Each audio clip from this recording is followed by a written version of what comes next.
बिस्मिल्लाहिर्रहमानिर्रहीम अस्सलाम वालेकुम। मैं हूं करामत मुगल और मेरे साथ है सईद बलोच साहब। सुप्रीम कोर्ट कवर करते हैं, इलेक्शन कमीशन के मामला देखते हैं, सीनियर जर्नलिस्ट हैं।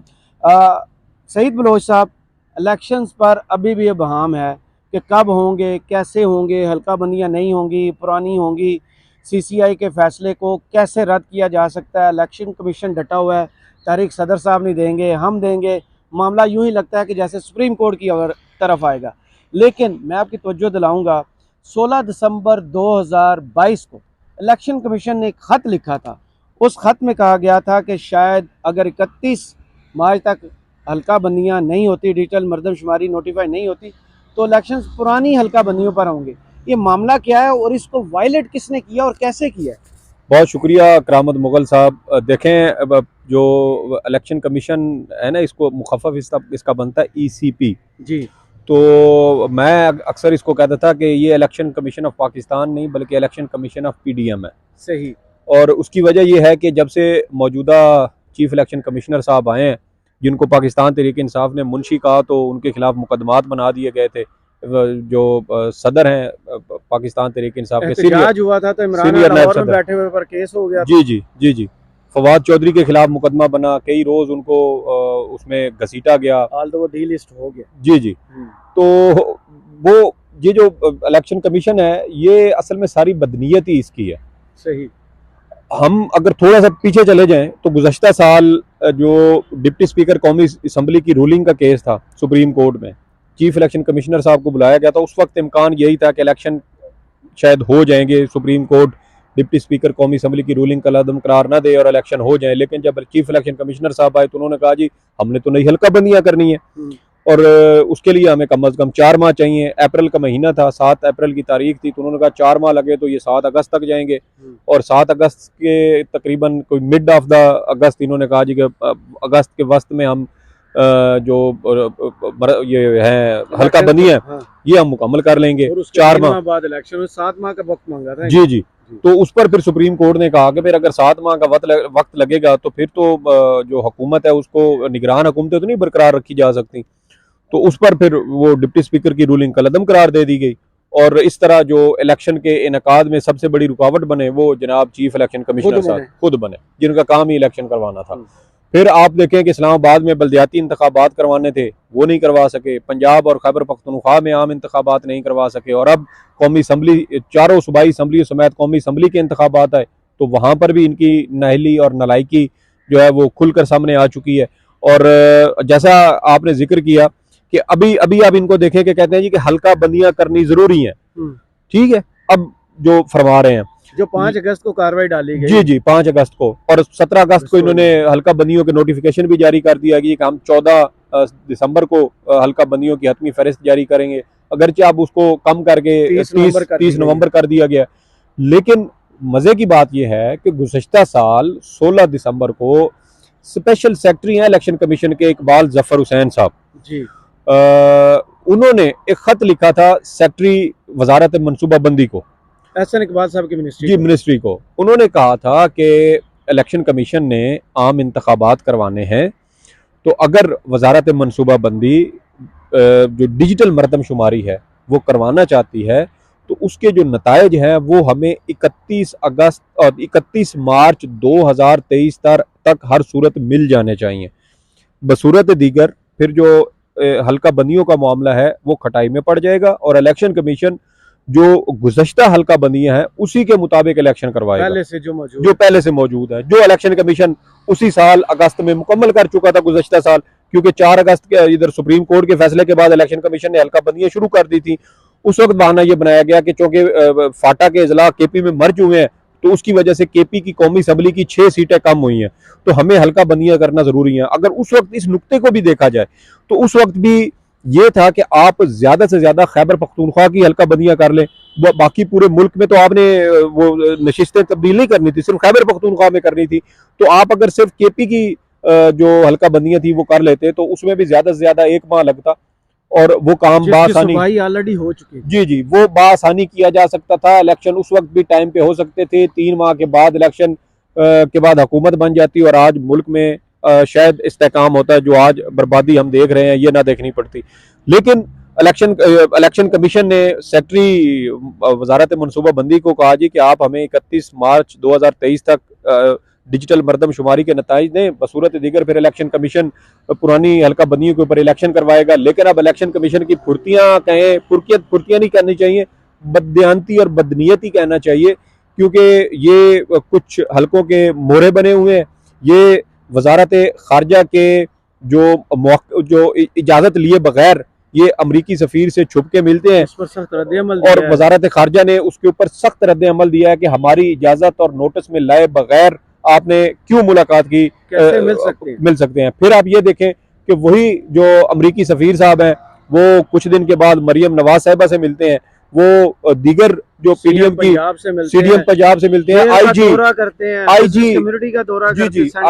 आईजी पंजाब से उन्होंने मुलाकात की। तो ये सारी चीजें इंतहाई मशकूक मामलात इनको बनाती हैं, और इससे नजर आता है कि इलेक्शन कमीशन आईन पाकिस्तान के ताबे नहीं है, बल्कि कुछ दुनियावी आका हैं इनके, जिनकी ये फर्मा बरदारी कर रहे हैं, उनकी चापलूसी कर रहे हैं, और अपने आईन को जो है वो इन्होंने नजरअंदाज कर दिया। अब आप इनकी बेहूदगी देखें इलेक्शन कमीशन की, कि सदर पाकिस्तान, रियासत पाकिस्तान का जो समझे कि वालिद की हैसियत रखता है पूरी रियासत के लिए, हेड ऑफ द स्टेट है, आपने उस शख्स से मिलने से इनकार कर दिया कि जी इलेक्शन की तारीख उसी रोज, जिस रोज आपने अमरीकी सफीर से आपने एक गैर कानूनी किस्म की मुलाकात की है। तो चीजें जो है वो इलेक्शन कमीशन जानबूझ के उनको खराब कर रहा है। और एक तरफ ये कहते थे कि आपने अगर हमें 31 अगस्त तक वो ना दी मरदमशुमारी की तारीख, जो डाटा है नया डाटा, तो फिर हम पुरानी हल्का बंदियों पर इलेक्शन करवा दें। इस खत के बाद आपको 31 अगस्त तक 31 मार्च तक नहीं मिली, और वो तारीख डिले होती आगे चली गई, और आप लोग इंतजार करते रहे, और फिर 5 अगस्त को मुश्तरका मफादात कौंसिल का इजलास होता है, और उसमें पाकिस्तान पीपल्स पार्टी और तमाम में होना जरूरी होता है, लेकिन पीडीएम हुकूमत ने अपने 15वें-16वें महीने में जाके जी और उसमें भी आप देखें कि 2 सूबों के जो वज़राए आला थे, मुंतखब वज़राए आला, वो मौजूद ही नहीं थे, निगरान वज़राए आला थे, और वो गैर कानूनी तौर पर उस इजलास में बैठे और उन्होंने उस इजलास की मंजूरी दी। और उसके बाद आपको नहीं लगता ये लॉन्ग प्लान था, पूरा प्लान बना के उन्होंने ये सब कुछ किया है कि टाइम के साथ चीजें आगे डिले करते? बिल्कुल देखिए, आप जो गुज़श्ता साल डिप्टी स्पीकर कौमी असम्बली रूलिंग केस था, उस वक्त से देखें तो इलेक्शन कमीशन की एक बड़ी वाज़े एक उसकी जो डायरेक्शन है या जो नीयत है वो हमें नजर आती है कि हमने इलेक्शन को डिले करना है। वो मोहरा बने हुए हैं, और वो किन लोगों के मोहरे बने हुए हैं वो अब हमें नजर आ रहा है कि अमरीकी सफीर जब अपनी ही जो वजारत खारजा है, इलेक्शन कमीशन उसको किसी खाते में नहीं डाल रहा, अपने जो सदर मुमलिकत हैं, सबसे बड़े आईनी ओहदेदार हैं, उनको खाते में नहीं लेके आ रहा। दूसरी जानब सुप्रीम कोर्ट इलेक्शन कमीशन की जो तमाम तर नलायकियाँ, नयलियाँ, बददियानतियाँ, बेहूदगियाँ, बेशर्मियाँ, वो अपने फैसलों में ऐसे उधेड़ के रख रही है। तो फिर सारा जो बोझ है वो इलेक्शन कमीशन के ऊपर आता है। और इतना बड़ा एतराज़ कर चुकी कि हमारी मुशावरत जो हल्का बंदी और शेड्यूल के हवाले से थी, उसमें जो इलेक्शन कमीशन ने प्रेस रिलीज जारी की है, ये बातें तो हुई नहीं है। तो इतना बड़ा झूठ जब प्रेस रिलीज में रिटर्न आ गया तो जेआईएफ ने भी कोई कदम नहीं उठाया। ये मामला क्या चोर और चौकीदार इकट्ठे ही हैं? फिर सर आप चोर चौकीदार के कहते हैं, मैं कहता हूँ कि वो पंजाबी की कहावत है ना कि थोड़ी सख्त है, इसलिए मैंने कहा चले कुत्ती चोरा ना रलिए। मेरे ख्याल में तो कुत्ती है ही चोरों की। तो वो वाली मामलात हमें यहाँ पे नजर आ रहे हैं। आप ये देखें कि इलेक्शन कमीशन डीलिंग टैक्टिक्स इस्तेमाल कर रहा है, अपनी आईनी जिम्मेदारी से फरार इख्तियार कर रहा है। गुज़श्ता रोज़ इस्लामाबाद के लेजेंड होटल में सुप्रीम कोर्ट बार एसोसिएशन के ज़ेरे एहतमाम आल पाकिस्तान वकला कन्वेंशन हुआ, और उस कन्वेंशन में जो वकला रहनुमा हैं हामिद खान साहब और सदर supreme court bar association Abid Zubairi साहब, उनकी जानिब से भी कहा गया है कि इलेक्शन कमीशन के ऊपर आर्टिकल 6 लगना चाहिए, चीफ इलेक्शन कमिश्नर के ऊपर, क्योंकि आईनी इदारे पर ये जी इतनी बेतौकीरी। देखे ना, आर्टिकल 6 किसके ऊपर लगता है? जब आप आइन को उसकी खिलाफ वर्जी करें, उसको रोंदें, तो क्या ये जो गुज़श्ता कुछ 8-9 माह से हो रहा है, क्या ये आइन की खिलाफ वर्जी नहीं है? क्या पंजाब और खैबर पख्तूनख्वा में आम इंतखाबात ना होना आइन की खिलाफ वर्जी नहीं है? जब एक आमिर की हुकूमत थी 2008 में, परवेज मुशर्रफ साहब, और उनके दौर में बेनज़ीर भुट्टो साहिबा शहीद हुई, तो इंतखाबात 40 रोज के लिए डिले हुए थे क्योंकि मुल्क के अंदर हालात बहुत ज्यादा कशीदा हो चुके थे। तो एक आमिर जो है वो भी आइन को इतनी अहमियत दे रहा है कि जब असम्बली बनती है तो फिर एक आइनी तरमीम की जाती है और कहा जाता है कि ये जो इलेक्शन डिले हुए हैं ये इसको आइन की हदूद के अंदर इसको इन इलेक्शन के इनेकाद को समझा जाए। आप जाके आइन पाकिस्तान के आखिर में देखें आपको 272 बी एक निकले, एक आपको पूरा एक शिक मिलेगी आइन के अंदर। तो ये तो ब्यूरोक्रेट हैं, खुद ब्यूरोक्रेसी का हिस्सा रहे हैं। वकला बाहर निकल आए हैं, वकला ने कन्वेंशन किया, तकरीरें की, पटिशन आ गई है सिंध बार कौंसिल की भी। क्या प्रेशर बढ़ेगा सुप्रीम कोर्ट पर भी और इलेक्शन कमीशन पर भी कि इलेक्शन 90 रोज के अंदर होने चाहिए? देखिए मौजूदा चीफ जस्टिस एक साहब महीना तो गुजर चुका है। जी जी, मौजूदा चीफ जस्टिस साहब जो हैं वो अपना फैसला तो वो दे चुके हैं, अगरचे उन्होंने वो अमल दरामद उन्होंने नहीं करवाया, सख्ती नहीं की, करना चाहते तो कर भी सकते थे, लेकिन बहरहाल उनकी अपनी कुछ बहुत सारी वजूहात होंगी। लेकिन मेरे ख्याल में जो आने वाले चीफ जस्टिस साहब हैं, जस्टिस काजी फायज ईसा साहब, वो आइन और कानून की बहुत ज़्यादा उनको एहतराम भी है, वो मुख्तलिफ मौके पर इस बात का इजहार भी कर चुके हैं। तो अब देखना यह है कि क्या वो भी आइन के ऊपर 90 रोज़ में अमल दरामद करवाने वाला जो एक इख्तियार है, ये जो जिम्मेदारी है, क्योंकि अदलिया कहती है, सुप्रीम कोर्ट कहती है कि हम आइन के मुहाफिज हैं, तो जब आइन की खिलाफ वर्जी हो रही है तो फिर मुहाफिजों को आगे बढ़ के आइन का तहफ़्फ़ुज़ करना होगा। बसूरत दीगर तो फिर आपकी रियासत नहीं है। आपका जब आइन बार बार वायलेट हो रहा है तो इसका मतलब यही समझा जाएगा कि इस मुल्क के अंदर कोई आइन नाफिज नहीं है, बल्कि शायद आमरीत से भी बदतर किस्म के हालात हैं, क्योंकि आप आइन को रखते हुए उसको तस्लीम करने से इनकार कर रहे हैं, तो ये मेरे ख्याल में ज़्यादा संगीन गुनाह बनता है। तो चीफ जस्टिस जो आएंगे अगले, उनके ऊपर ये जिम्मेदारी है कि वो अपने, उनका दावतनामा मिल गया आपको?